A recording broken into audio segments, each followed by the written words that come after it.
ಚಾಮರಾಜನಗರ ಜಿಲ್ಲೆ ವ್ಯಾಪ್ತಿಯಲ್ಲಿ ಯಾಲಕ್ಕಿನ ಬೆಳೀತಕ್ಕಂಥ ರೈತರು ಸಾಕಷ್ಟು ಹಣವನ್ನು ಖರ್ಚು ಮಾಡಿ ಮುಂದಿನ ದಿನಗಳಲ್ಲಿ ಭಾಳಷ್ಟು ದುಬಾರಿ ಬೆಲೆಗೆ ಮಾರಾಟ ಮಾಡ್ತೀವಿ ಅಂತೇಳಿ ನಾವು ಬಾಳೆಯನ್ನು ಬೆಳೆದ್ರೆ ಇವತ್ತು ಬಾಳೆಯಲ್ಲಿ ಯಾಲಕ್ಕಿ ಬಾಳೆ ಬೆಳೆದಿರ್ತಕ್ಕಂಥ ರೈತರು ತೀವ್ರ ಕಂಗಾಲಾಗಿ ಸಿಕ್ಕಿದ್ದೇವೆ. ಕಾರಣ ಏನು ಅಂತ ಹೇಳಿದ್ರೆ ಮಧ್ಯವರ್ತಿಗಳ ಅವಳಿನಲ್ಲಿ ಒಂದು ಕಡೆ ನಷ್ಟ ಆಗ್ತಾ ಇದೆ. ಸರ್ಕಾರ ಮತ್ತು ತೋಟಗಾರಿಕೆ ಇಲಾಖೆ ಸಂಬಂಧಪಟ್ಟ ಆಪ್ಕಾಂ ಸರಿಯಾದ ದರವನ್ನು ನಿಗದಿ ಮಾಡ್ತಾ ಇಲ್ಲ. ಎರಡರ ಮಧ್ಯದಲ್ಲಿ ರೈತರು ಮುಂದಿನ ದಿನಗಳಲ್ಲಿ ಏನು ಇವತ್ತು ನಂಜನಗೂಡು ರಸಬಾಳೆಯನ್ನು ನಾವು ಹುಡಿಕೊಂಡು ತಿನ್ನಬೇಕಾದಂಥ ಪರಿಸ್ಥಿತಿ ಬಂದಿದೆ. ಮುಂದಿನ ದಿನಗಳಲ್ಲಿ ಯಾಲಕ್ಕಿ ಬಾಳೆಯನ್ನು ಕೂಡ ಅದೇ ರೀತಿಯಲ್ಲಿ ಹುಡುಕಿ ತಿನ್ನುವಂಥ ಪರಿಸ್ಥಿತಿ ಬರ್ತದೆ ಈ ರಾಜ್ಯದಲ್ಲಿ. ಆ ಒಂದು ಕಾರಣಕ್ಕಾಗಿ ತೋಟಗಾರಿಕೆ ಇಲಾಖೆ ಮತ್ತು ಏನು ತಜ್ಞರ ಸಮಿತಿಯನ್ನು ನೇಮಕ ಮಾಡಿ ಆಪ್ಕಾಂಶ ಮುಖಾಂತರ ಒಂದು ನಿಗದಿತ ಬೆಲೆಯನ್ನು ನಿಗದಿ ಮಾಡಿದ್ರೆ ಬಾಳೆ ಬೆಳೆಗಾರರ ರಕ್ಷಣೆ ಆಗ್ತದೆ, ಒಳ್ಳೆ ಬೆಲೆ ಸಿಗ್ತದೆ.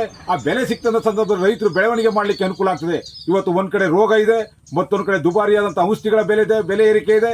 ಆದರೂ ಕೂಡ ಮಾರುಕಟ್ಟೆ ವ್ಯವಸ್ಥೆ ಒಳಗಡೆ ರೈತರಿಗೆ ತಕ್ಕವಾದ ಸೂಕ್ತವಾದ ಬೆಲೆ ಕೊಡ್ತಕ್ಕಂಥದ್ದಲ್ಲಿ ಈ ಆಪ್ಕಾಂಸು ಮತ್ತು ಇಲಾಖೆ ಮತ್ತು ತಜ್ಞರ ಸಮಿತಿ ವಿಫಲವಾಗಿದೆ ಅಂತೇಳಿ ಆರೋಪ ಮಾಡಬೇಕಾಗ್ತದೆ.